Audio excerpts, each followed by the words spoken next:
Let me ask you a simple question. What is health insurance at a very basic level?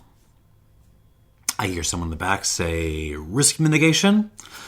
Someone else might be saying it's a human right. Sure. I mean, try this. The answer is health insurance is a payment system. At bottom, it's just a way to pay healthcare providers. You and I receive healthcare. So we owe the providers money for their efforts. How do we pay them? In this system, we place it into a big pool. We pay into a big pool, and then that pool pays out for the healthcare that we receive. That's basically it. Health insurance is just taking money from one place, putting it where it needs to go, and taking a bit off in the process to deal with overhead. So why do we do it this way? Why don't we just pay providers directly, for example? You can Venmo the doctor's office every time you go into when you need something. Well, I mean, the U.S. context does add some complexity here because it's connected to job benefits and stuff. But structurally speaking, there are two big reasons to do it this way. The first reason is the risk mitigation thing. Given a period of time, every one of us runs a certain risk of hitting a medical emergency, some kind of catastrophe that costs way more than we would normally spend on healthcare. And the problem is that we never know exactly who this is going to be. So, to avoid being completely financially wiped out if the odds land the wrong way, we use insurance to spread around the costs and the risks. We all pay, a little bit extra into the pool. And the pool collectively pays out for those really, really costly cases. The second reason is negotiating leverage. The more money an insurer sits on top of, the larger the pool they have, the better the pricing they're able to negotiate from healthcare providers. So if the insurer agrees to pay X dollars for every instance of such and such a procedure, such and such a product, when it sends the provider such and such Y number of patients. The larger Y is, the more people who are enrolled, the smaller X has to be. In other words, the larger the pool, the less everyone has to pay in. And you can make this more complicated. You have different risk pools and stuff, but that's basically the dynamic here. So if all of that's right, it becomes pretty clear that this process works by a very different logic than you're going to find in capitalist market dynamics. In market dynamics, you make a product, if you're a producer of some kind, you sell it in a free and fair market, and then you receive a profit over and above the cost of production. And you then reinvest this profit into further production and ultimately into making your product cheaper, better, more competitive.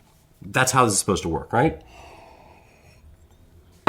And that's great. That works well in other contexts. But health insurance is not doing that, cannot do that. In a very basic sense, there is no product. It's just passing money around. That's it. Healthcare itself, it can innovate. Healthcare can innovate. But that's a different thing from the payment system. The payment system for healthcare, there is no building new healthcare insurance factories. There's no building new healthcare insurance outlet stores that are more efficient and better. Money just goes in and then it goes out. You can improve things a little bit by cutting overhead, by improving whatever your probabilistic models might be, by streamlining the process on both ends to make everything smoother. He said with a bitter laugh. But the real way to make things cheaper, to have, if you like, a better product in scare quotes, is to get more people signed up. Because the larger the pool is, the better you can negotiate down the cost of the healthcare. So this is absolutely not competitive market dynamics, where the greatest efficiency and the greatest outcome for society is supposed to be reached through many producers trying to outdo one another. Here, to the contrary, we reach the greatest efficiency of this payment system when the maximum number of people, which is to say everyone, pays into just the one pool. Got it? Now, if all of that sounds right, and it should because it is right, then I want you to think about why the American private, for-profit health insurance industry is the way that it is. In particular, I want you to consider why this industry made $71.3 billion just in stated profit in 2024. Just on the face of that, that's over $200 for every single person living in the United States. It's well over $300 for everyone enrolled in private health insurance. And they're telling you that did not go to healthcare. That went straight into the coffers for the shareholders. And again, this is just what they're saying. This does not include exorbitant executive pay. This does not include marketing or needless expenses or the extra margins that they could just hide elsewhere in the accounting. And they call this money that they're making profit, even though, strictly speaking, it cannot even be profit because there is no product. There is no production. There is no reinvestment into better production. They're just moving money around and in the process draining a bunch of it out for themselves. The fact that they call the margins they make profit, and we allow them to call it that, it's an insult to those of us like me who still believe in market capitalism. The nerdy academic term for what they're doing is rent extraction, which is a fancy way of saying that their margins are shakedown money. The health insurance in the oligopoly, because it's an oligopoly, like it's a monopoly that's sort of been split into different hands. They collectively control access to affordable or at least semi-affordable healthcare. And in the process of letting you in, they will squeeze you for every extra dollar you can get. That's not competition, that's extraction. And to quote Smith, the price of monopoly is upon every occasion the highest which can be got. Same is true of the pricing of an oligopoly that pretends to be even if it pretends to be a market. All of which is to say, these are not and cannot be real productive businesses. They are extractive and exploitative middlemen who have monopolized a socially necessary payment system.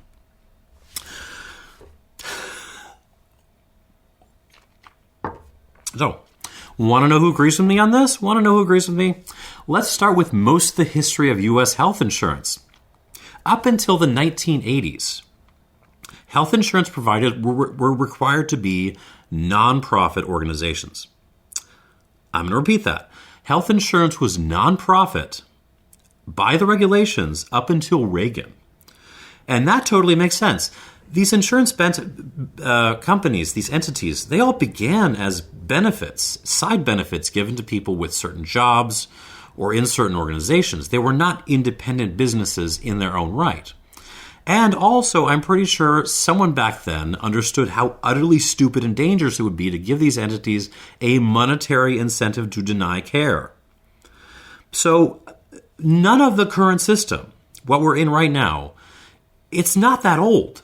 It's not natural. It's not necessary. Health insurance was first deregulated under Reagan, and so far as I know, it wasn't until Clinton that really the last of the affiliates were ushered over to where they are now. Thank you, Bubba. And then the apex, the absolute apotheosis of this total absurdity was our national adaptation of Romneycare. Because, remember, Obamacare started as a right-wing or at least center-right policy in Massachusetts when they needed to come up with something as an alternative to a single-payer system. It was a corporate Republican program for achieving a laudable goal, getting everyone medical coverage by using the state not to supply coverage itself, but to act as a broker for a fake marketplace where these private for-profit insurers would pretend to compete for your business, even though that makes no sense. The state would mandate signing up, so you didn't really have a choice. Folks would get their insurance, and then the insurers would extract whatever the money they could justify. The Affordable Care Act, Obamacare, the nationalization of this, got a lot of people health care coverage, and that's good. That's a good thing. But it was at the cost of further entrenching and empowering these entities. Indeed, to the extent that I would say the ACA was a net positive, it was due to the patient protections part of that act. which was largely the responsibility of Obama's left flank, especially one Bernie Sanders of Vermont. In the current fight over the pandemic-era ACA subsidies, which, I'm not holding out hope, if I'm totally honest. There's a horrible, painful irony. I have to watch Democrats try to save a right-wing healthcare plan, or not even save it, just try to tape it back together to keep it running a little bit longer. While the Republicans make very good, correct, left-wing arguments against the very idea of that plan. And I know that those arguments, the arguments that Obamacare is too expensive, it's too convoluted, it's just to give away to the insurance companies, I know that they're left-wing and indeed correct, because they were the same arguments the left were making against Romneycare 2 decades ago. They're doing this. They're presenting these arguments even while they actually have no ideas of their own beyond just letting it collapse and taking working class Americans with it. None of this makes any sense. So, if that's where we are now, what are the alternatives? Well, I can think, realistically, I can think of very few things that would be worse than the current system. To be honest, beyond maybe the kind of anarcho-capitalist nightmares, the crazy civil libertarians, and maybe not even then. Maybe even that would be better than this. Almost anything, then, that you would do to change this would probably be better. The easiest thing to do, the easiest lift I think you could possibly attempt, to the point where I'm surprised, honestly, that it's not discussed more, would be to simply return health insurance to its previous nonprofit status. That's it, just make it a nonprofit again. Keep the silly marketplaces, if you wish. Keep the less efficient, divided insurance landscape. Just shove the whole thing back into Section 501c.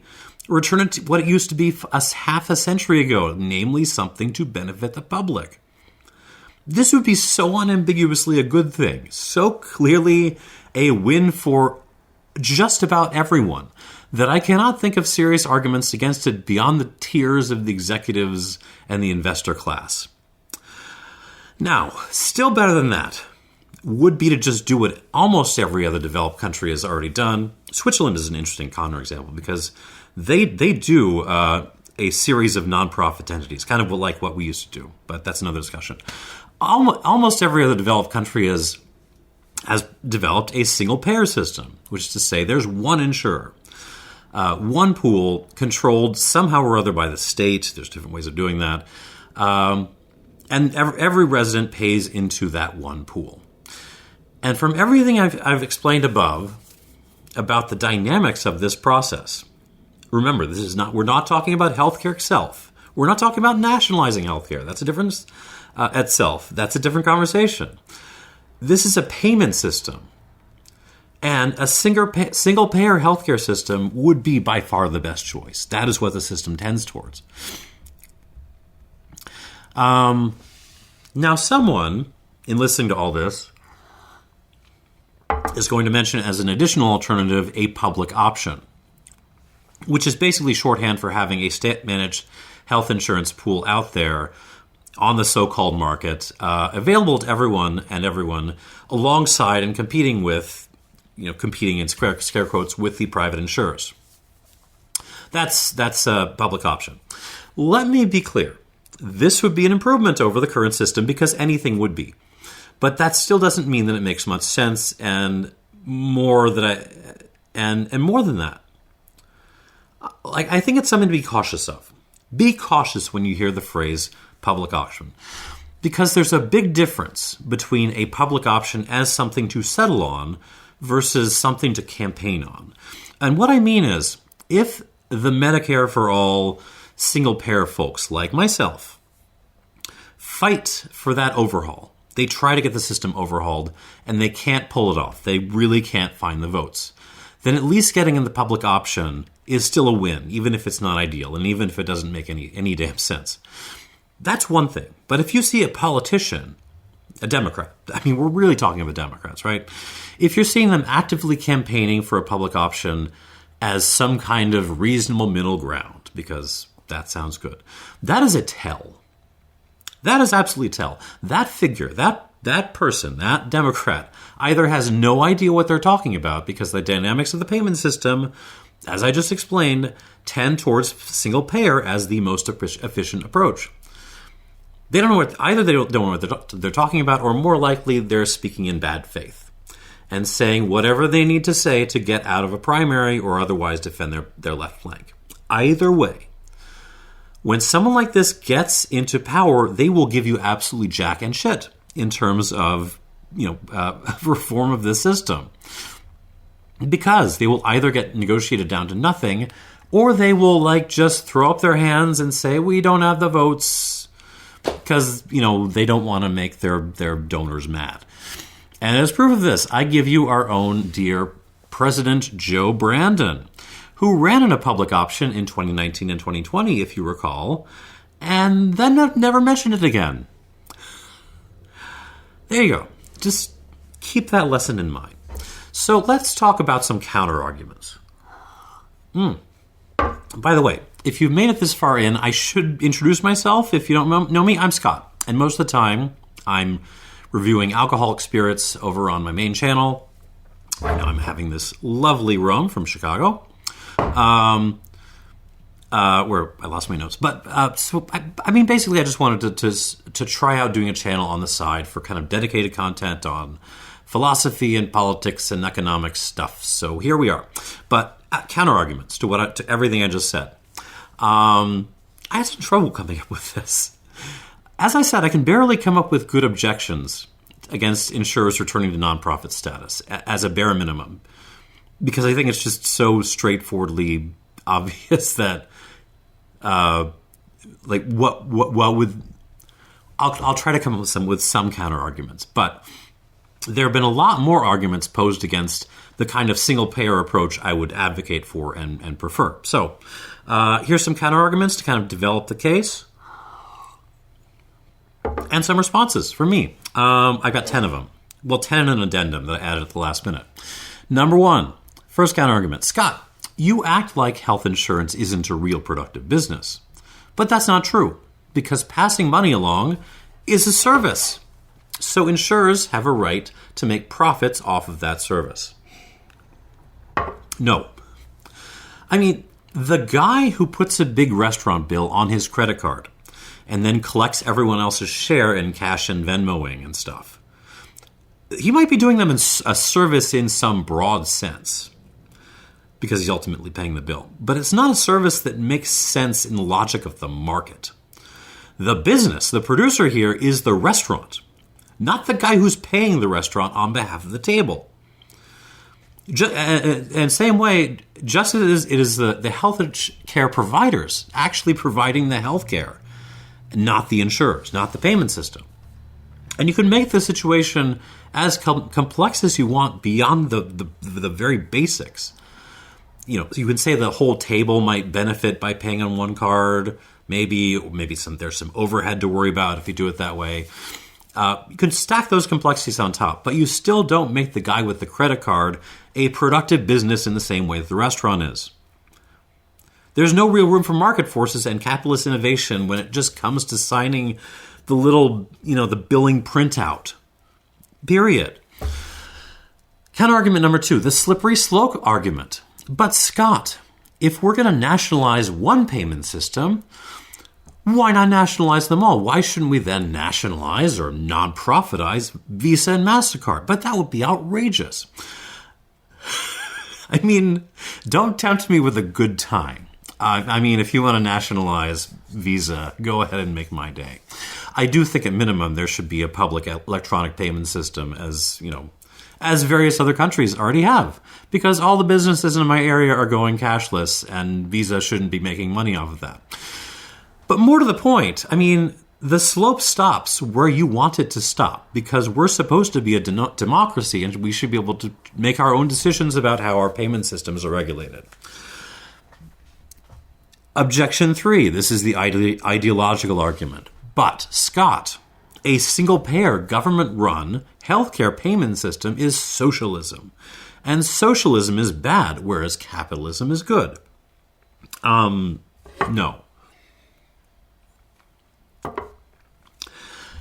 State control of certain social and economic functions is not only compatible with free market economy, but actually necessary for it. To speak a bit like Hayek, if I can get nerdy, it's the job of the capitalist state to keep the markets of the various industries healthy, along with providing, a baseline for human life and other stuff. In capitalism of that sort, what happens? When a productive business makes money, they reinvest it into new production, and that money goes to labor, to suppliers, to other players, who then spend it back into the market in their own way, around and around and around.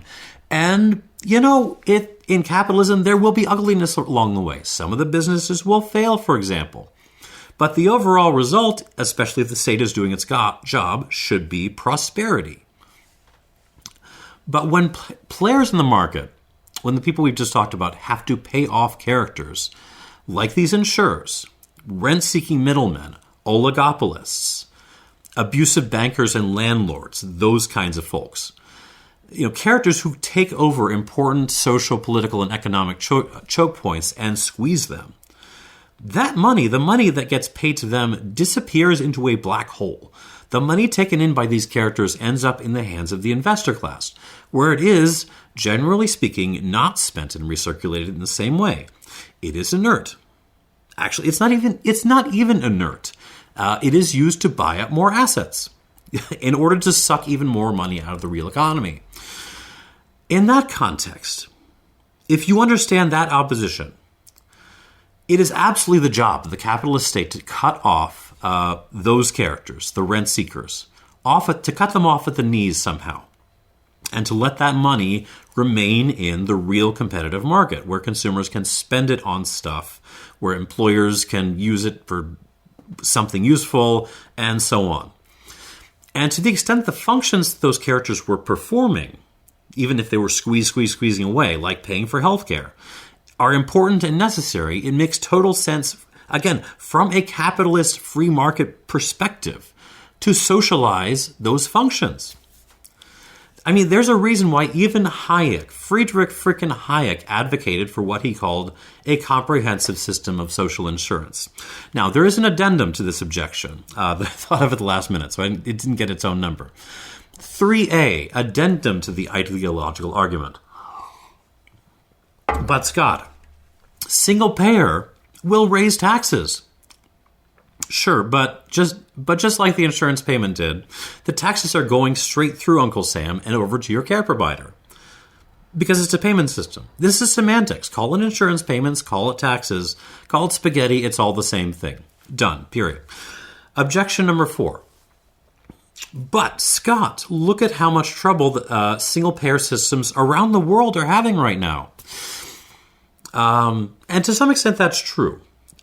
For example, the British system, the NHS, is having a lot of disruptions and high costs and criticisms over there, calling for lots of reform. The same is also, if you want to keep in kind of the closest cultural points of comparisons, the same for Canadian Medicare, actually. But, these are problems of underfunding and mismanagement under, neoliberal leadership, if you want to call them neoliberals. It's not a problem with single payer itself. And what people there are asking for is reform of those systems, not the elimination of them in favor of what we're doing. Absolutely no one in those countries is looking at the United States and saying, hey, we should do the things that they do. And that is not happening. Let me make it clear why that's not happening in the next objection. So, objection 5. But Scott, foreigners will steal all the health care. If health care is simply provided by the state, paid for by taxes, then what we'll see is a lot of medical tourists and undocumented immigrants sneaking in to leech off the system. And that will make costs completely unmanageable. No. For 2 reasons. And one of them is really big. One you have to get. First, other single-payer systems have already found answers to this. For example, Denmark requires non-EU visitors to buy travel medical insurance, and it works out fine. There's lots of ways to do this. But then there's the second thing, because the way this question is posed, as if the big problem is foreign moochers, seems to me to completely misunderstand and underestimate just how much money the insurance companies are already grifting from us. The U.S. spends, let me get some numbers out for you. The U.S. spends 17.2% of its GDP on healthcare, compared to Britain and Canada, if you want to stick with them, spending just over 11%. And again, they're expensive relative to the rest of the world. If that sounds bad, it's worse when you put it in terms of per capita.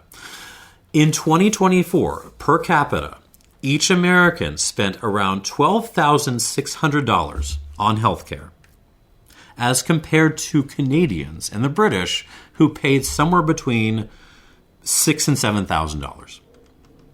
We're literally paying twice as much for worse outcomes.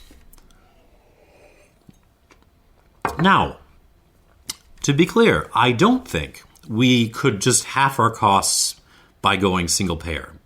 I think you'd have to dig a little deeper than that. But we could, I think, at least get them down to the level of the current most expensive single payer system, which for the record is Norway, who have a higher cost of living than us. And their cost is $9,300 per person.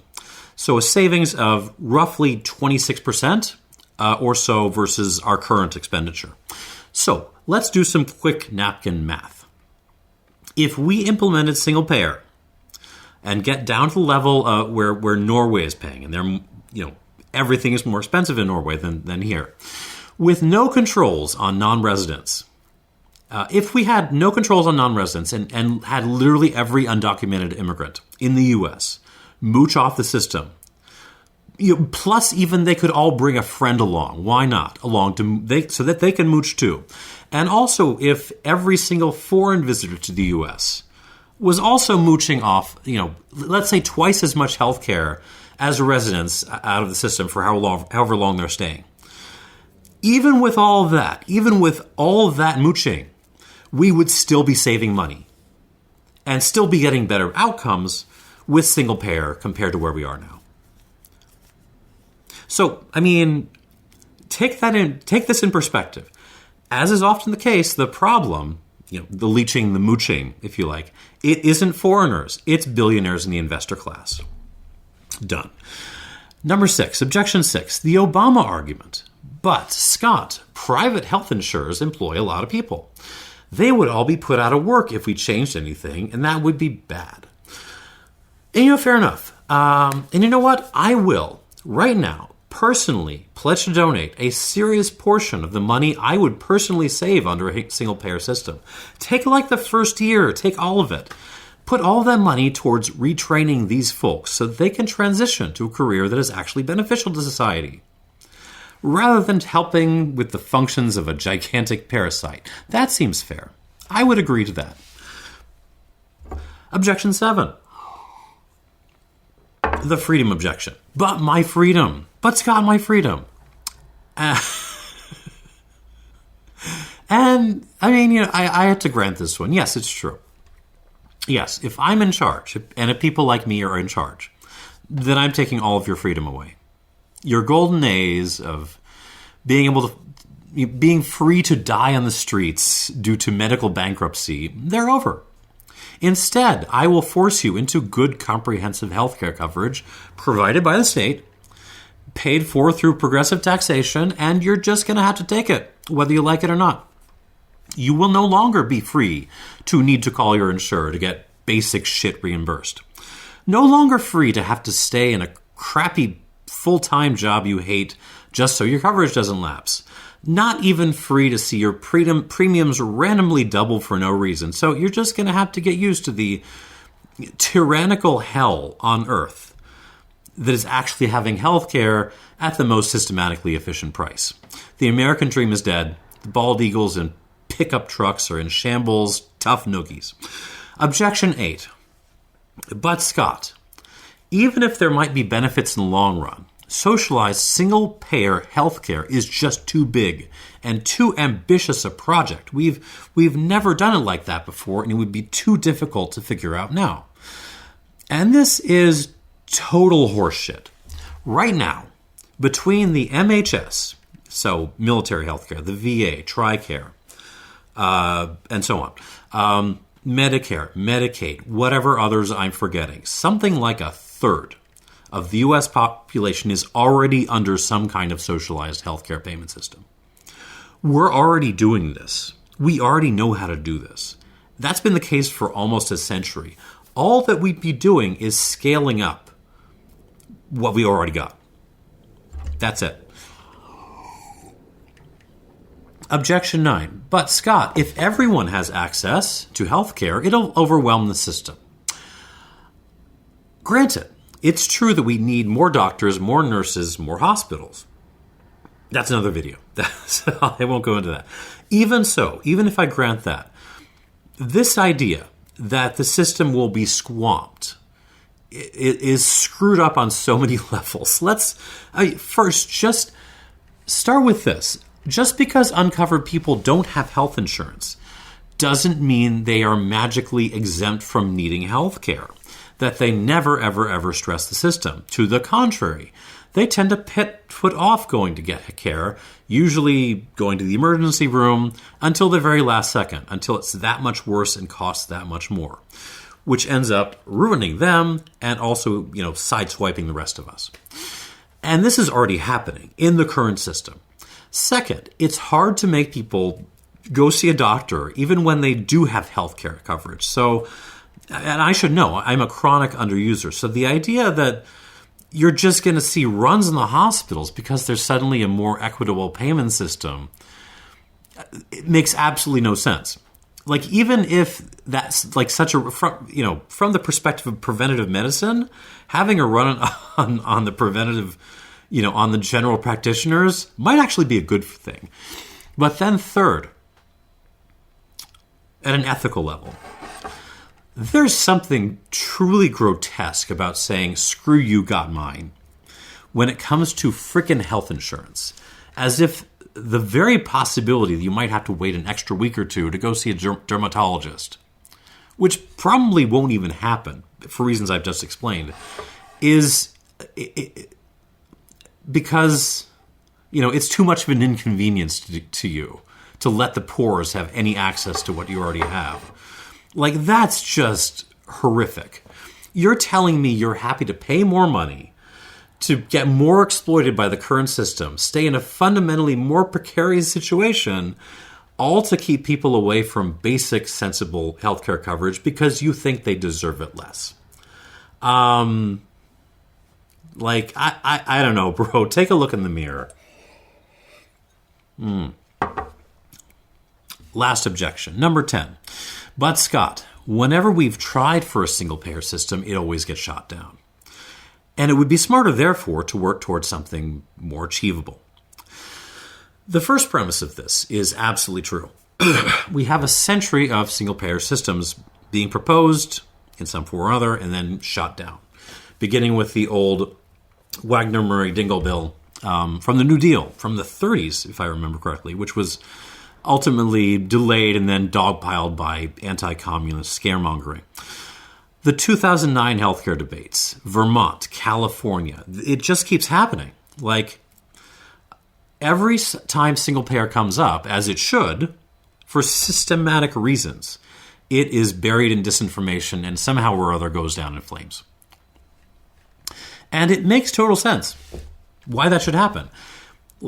More numbers for you. A pre-pandemic study in JAMA showed that wasted money not going ultimately to patient needs, accounted for about 25% of total healthcare expenditure.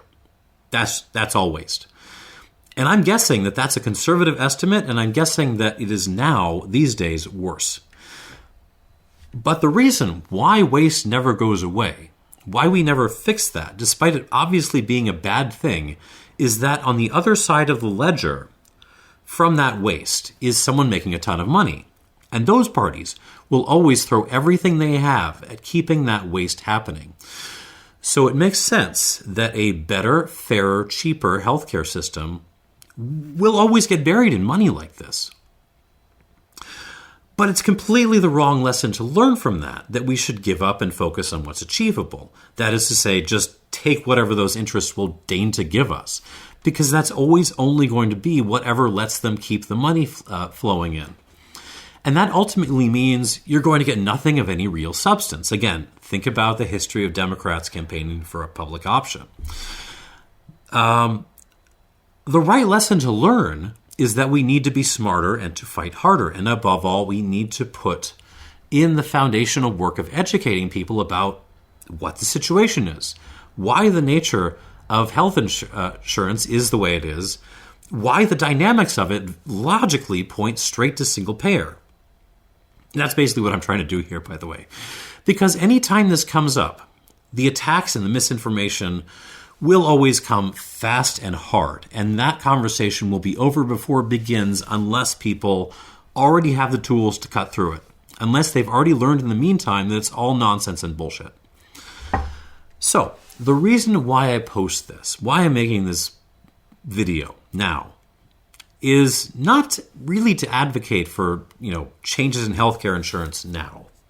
Because it's not going to happen right now. Not under the current Congress. I don't know who's watching this, or really if anyone will watch this, but I'm making it for you. I'm making this so that you know for the future what we're talking about here, and so that you can maybe help others understand. What we're talking about with health insurance is ultimately just a payment system. It's a way to pay healthcare providers who are doing the real work for their efforts, and is a payment system for which the concepts of market competition and even profit do not even make sense. A payment system which reaches maximum efficiency with the maximum number of enrollees. And that's really all you need to know, because everything else follows from that. Thanks for watching. Go with God.